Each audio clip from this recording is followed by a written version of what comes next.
He wasn't the strongest, but he was the loudest voice in the wrestling world. Roddy Piper turned a microphone into his deadliest weapon, shocking fans everywhere. From Piper's Pit to WrestleMania, the Hot Rod rewrote what it meant to be a villain. Welcome to Historical Stories, where legends are brought back to life.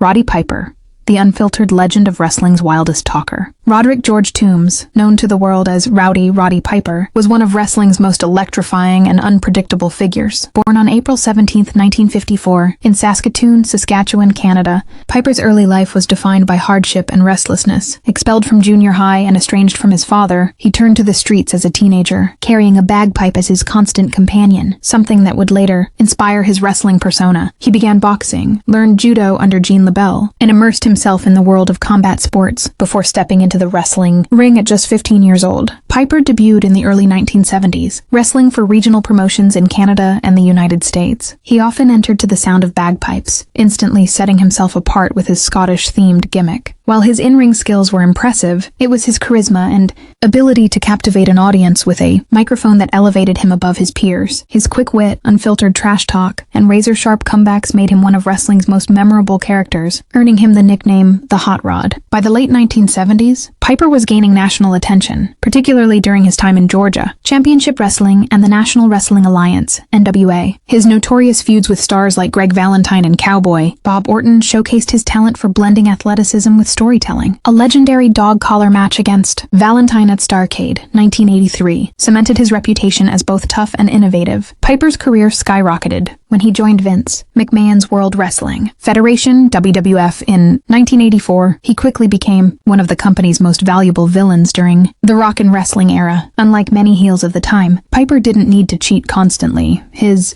words alone could generate massive heat. His creation of Piper's Pit, a talk show segment where he would verbally humiliate his guests, revolutionized wrestling television. The segment produced unforgettable moments, including the time he smashed a coconut over Jimmy Superfly Snuka's head, an angle still remembered as one of wrestling's most shocking. At the inaugural WrestleMania in 1985, Piper was at the center of the main event, teaming with Paul Orndorff against Hulk Hogan and Mr. T. His feud with Mr. T spilled into mainstream media, giving wrestling unprecedented exposure on MTV and in pop culture. While Hogan was the clean-cut hero, Piper was the perfect foil, loud, brash, and unapologetically himself. Despite being a natural heel, Piper's rebellious personality resonated with fans, and by the late 1980s, he transitioned into a fan favorite without changing his character. His battles against adorable Adrian Adonis, Ric Flair, and Randy Savage thrilled audiences, and his ability to blur the lines between good and bad kept his character fresh for decades. Outside the ring, Piper ventured into Hollywood, finding success as an actor. His most iconic role came in John Carpenter's 1988 cult classic They Live,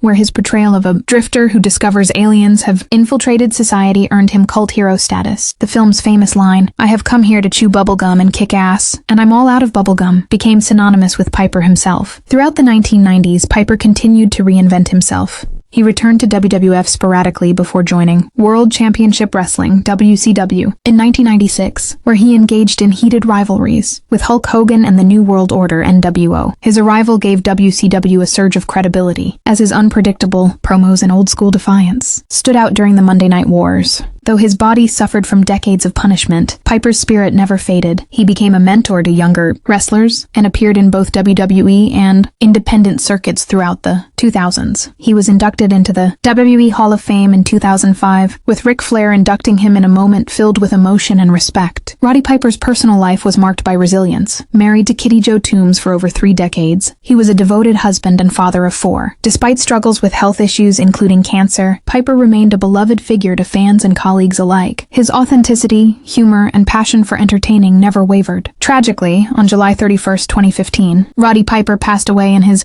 sleep from a heart attack. At the age of 61, his death sent shockwaves through the wrestling world, with tributes pouring in from fans, wrestlers, and celebrities who admired his contributions to both wrestling and pop culture. Roddy Piper left behind a legacy unlike any other. He wasn't the biggest or strongest, but his voice, attitude, and fearless energy changed wrestling forever. The Hot Rod proved that charisma could be just as powerful as strength, and his influence is still seen in every promo cut by wrestlers today. Roddy Piper was more than a wrestler. He was a pioneer of personality in wrestling, a wild talker, a rebel, and a legend whose rowdy spirit will never die. Roddy Piper proved that words could be just as powerful as punches in the wrestling ring. His legacy as the Hot Rod lives on as one of the wildest talkers the sport has ever seen. You're watching historical stories where the icons of wrestling never fade away. Don't miss the next epic tale. Roman Reigns, the tribal chief who rules wrestling. Thanks for watching, and I'll see you in the next story.